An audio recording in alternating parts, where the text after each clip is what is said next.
Hello, everyone. Dr. Nick Verma here with another edition of Things I Didn't Learn in Med School. Last week, I was talking a lot about some of the things I've learned in my 2 years of private practice, and I couldn't get through the entire list last week, so I wanted to continue on what I was discussing. I don't know if this is going to leak into a third week or not, or maybe even fourth week. There's just so much to talk about on this topic, but it's a really good point in my practice to go back and kind of look at some of the things, do a analysis of what's been working, what hasn't been working, et cetera, et cetera. So last time I was talking a lot about marketing, and one thing I didn't really discuss, or if I touched on it, I wanted to dive into a little bit more tonight. And I think a lot of people don't realize that one of the biggest return in investments or your biggest investment should be in the patient population you already have. Because if you get a good relationship with these patients, they're going to keep coming back to you for other problems and other issues. They're going to trust you, they're going to trust your judgment. And as long as you're doing things in an ethical way and you're doing the best you can for these patients, I feel like that's the best case scenario. And once they can really trust you on those things and they come back and talk to you more and more, then they start trusting the procedures. And maybe if the procedures aren't the right way, you can discuss with them the reasons why you think it's not the next best thing. And I can just even recall today where I was discussing with a patient where I said maybe we need to slow down with doing any more procedures for a little bit, see how your body reacts, get back to physical therapy, and let's see how that does before we do anything more invasive. And now this patient is going to come back if things don't get better. And I'm hoping things get better with physical therapy and more conservative management over the next few months. But if it doesn't, we have plans B, C, and D in place. So I think that's a huge, huge factor a lot of people are missing is just treating your current patient population important and listening to them and understanding what their problems are and where they're coming from. And with a point on top of that, excuse me, they will also now discuss with their friends, family members, coworkers, even just randomly walking down the street, someone that might be able, you might be able to help out, and they're going to immediately refer these other individuals to you. Now, this cost so little money. If it actually costs almost no money to go and treat these patients and really work with them and go hand in hand with them and make sure that they understand what's going on, answer questions, spending time with them. Because each word of mouth that they go through, that's going to compound over time. It's not just going to be a one to one to one.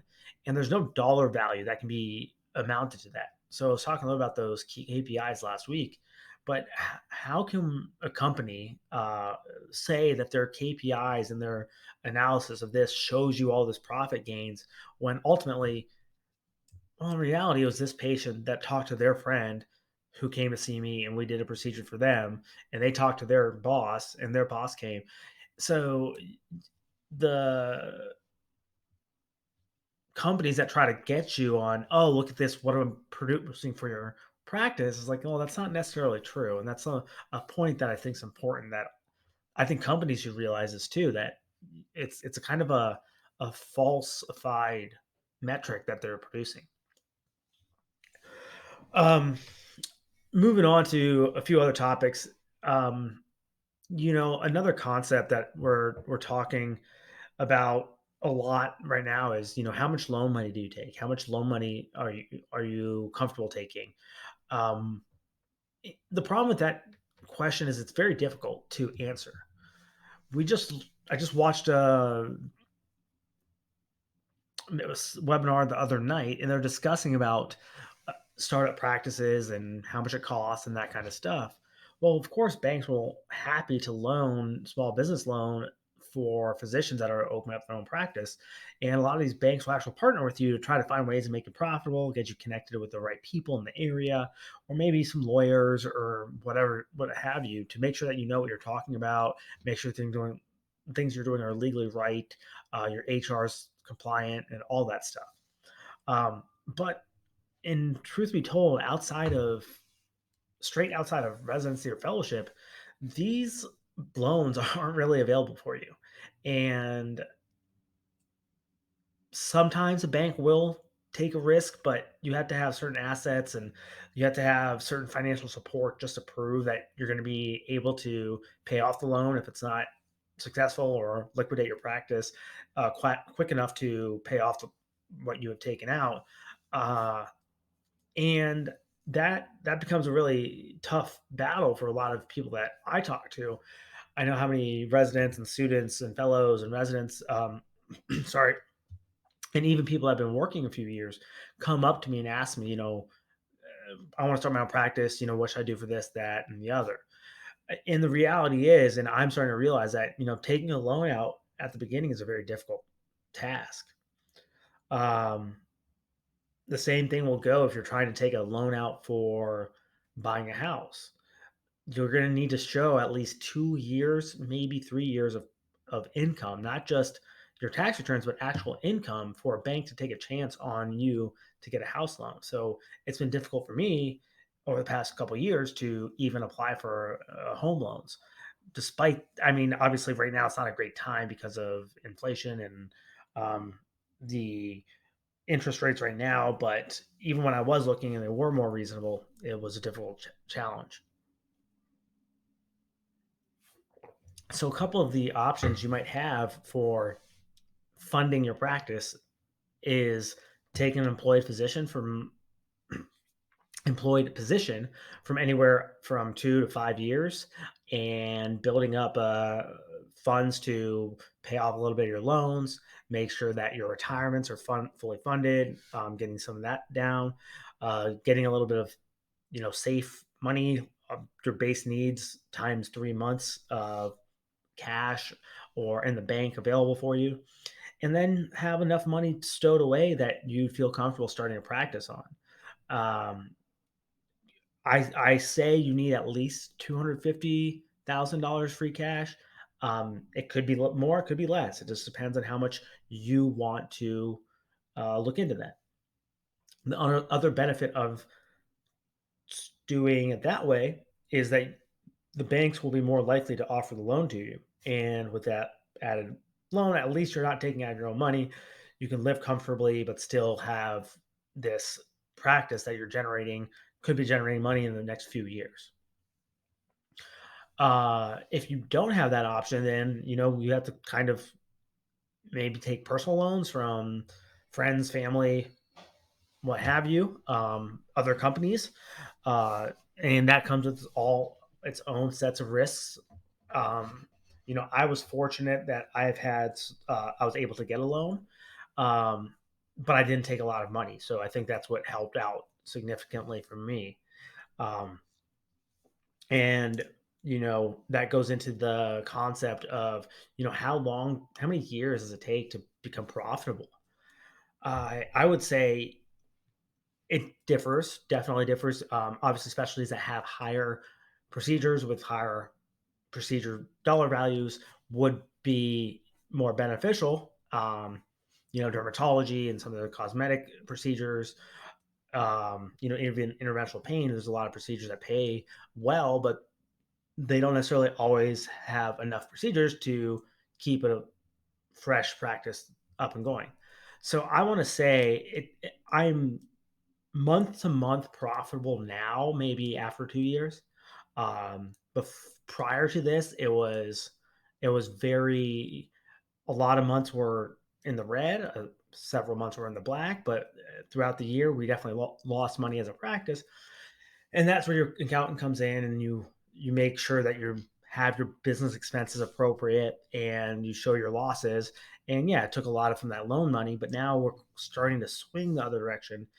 How long will this be sustainable? I'm not certain at this time, but I'm sure it will be. um, the concept of that also remains that you know I would probably say that to be comfortable, you would say it probably takes 5 years to be profitable. Um, and or what you want to say successful. And that's a long time for a lot of people to be living, as the white coat investor says, as a resident, meaning you don't overspend on a house, you don't overspend on cars, you don't go on fancy vacations, you don't overextend yourself on computers and TVs and fancy dinners and all that stuff, and is really buckling down and make sure your finances are right prior to keeping up with the Joneses. And there's nothing wrong with doing those kind of things, but you just need to make sure you're budgeting for it appropriately. I think that's a huge thing that we as physicians don't really get a great opportunity to learn to budget, to how money works, how businesses work, and that in itself is like a side job. So I would love to spend more time playing golf, lifting, working out, playing basketball, whatever. But there are a lot of hours of my week that I'm doing a lot of business learning. And this is like basic business stuff that it's kind of laughable when you look at it. And there's still so much I don't know. And again, it's been 2 years, but that's that's part of the learning process, a part of the learning curve. And I've been studying this kind of stuff since fellowship, even right after I took my oral boards. I kind of started pretty hardcore going into how to run a business, how to open up a business, and all these things. And there are great books and resources out there, and I think every book and resource has its pros and cons, but it's a self learning process. People question, do you think it's worth going into an MBA? Unless you want to use that MBA for something else, like you want to go into a certain type of medical business, or you want to use that as a leverage point on something else, I don't think it's worth it. And based off of who I've talked to, most people said it's fine just to kind of learn by doing in the private practice world and asking colleagues, making sure you have, business managers and people that have run practices before and have them in your corner to be able to get ideas off them and discuss topics and all that kind of stuff. So, we just talked about the years to profit. So we'll say comfortably anywhere from 2 to 5 years. And, all that time, it's not always so easy just to jump straight to something and say, okay, I'm good because I had a good month. I had a great month in the month of April, or sorry, the month of March, but now April's kind of slowing down. So, I know next month when the accounts receivables comes in that I'm not going to have as good of a month. So I had to now work, just as hard, if not harder, for June, July, August to kind of make up for the lack of April. Um,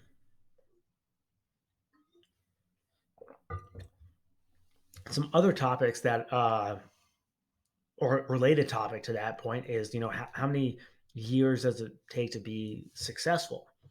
And I guess success is such a variable term because it's really subjective to the individual, and it can't ever be quantified. um it's successful, hey, I have my own business, I'm living happy, and that's most of my conversations. Like, I have my own business, I have my own practice, I'm happy, I don't need a lot of things, I'm very comfortable. And that's success for me. I get to dictate my schedule. I work hard when I work hard, and if I want to take a day off, then I don't feel so guilty. Um, but knowing that I'll have to come back and work hard to recoup the money that was not generated from that day I took off. Other people quantify success in a monetary value. Other people will quantify their success when they have a buyout plan, or when they are ready to sell their practice, or they have a way to retire. Um, Other people's definition of success is when they open their second business. Everyone's individualized to this, but the way I see, I guess, the years to success, the litmus test in my eyes would be once you stop competing for with the other companies and other practices in your area, and you're only competing with yourself month after month, year after year, and you're making your practice the best you can do. and you're finding ways to make a genuine effort to make your patient's experience better, um, more concise, but also inclusive, anything that will build up personal relationships and making sure that you're doing the best thing that you can possibly do for your patients. Um, and this is something I've been thinking heavily on the past few months of, really not being attached to the ultimate outcome of what happens 5, 10, 15 years down the road, or what happens, day to day, but more importantly, not comparing myself to these other practices that are also interventional pain practices. And, I found myself in the past 2 months really stop asking the question, even in my own head, of what's going on with their practice. Why don't I go look at their website and go see their reviews and all that stuff? And it's like, ultimately, I have my own vision for how I want to go and where I want to be. And I am honestly would have no problem with these other practices being ultimately successful, and maybe more successful than me, more profitable than me, as long as I am continuing my mission and my goals. I think that's what the most important thing, and that how I define success. I've also noticed, like, even with companies, device companies or representatives, who some people feel like I should be mad about or upset with because they didn't include me on or introduce me to the person that they hired as the territory manager or whatever, or they didn't update me with their new technology, um, or they don't come knocking at the door anymore because I haven't used their product. And I honestly, like, thought about it. I'm like, you know what? I don't have time for this because I have such a different vision. I want to do things a certain way and I want it to work out. If these individuals want to be a part of my mission, if they want to be with me, my door's open. I'm never going to, close anyone out. And if it's the best procedure for that patient at the right time, then I'll do it. I'll use their product. It's not going to stop me. But um, I never took any of that personally, but other people were taking personally on my account. And I told them, I don't care. I have all these other things that are going well for me that I want to continue to grow on. You know, if that company, if those individuals want to come discuss, I'm always happy to discuss more. Um, yeah, and that's honestly where I was at. I remember, about this time 8, 12 months ago, how desperately bad I wanted these companies to partner with me and, let me talk at their conferences and go teach them their courses. The skill set's there, the knowledge is there, but, I'm not an individual that does 100 stems a year. I'm not an individual that does 100 implants a year for certain devices. And there are individuals out there. And you know what? That's fine. Like, I'm happy that these companies are taking those individuals that are doing that. And my tone has really changed because now I'm at a point where, not that I wouldn't do it, but I just don't necessarily care to do it. I am very pleased with where I'm going and how I'm moving along things. And I think, that, long story short, or conclusion of, is, that's where I've defined my success. Is I'm not so desperate on these companies to become knocking on my door anymore. And other people's definition of success is to be talking for these companies and to go to these conferences on their behalfs, and partner with them, and to use their products and all that stuff. But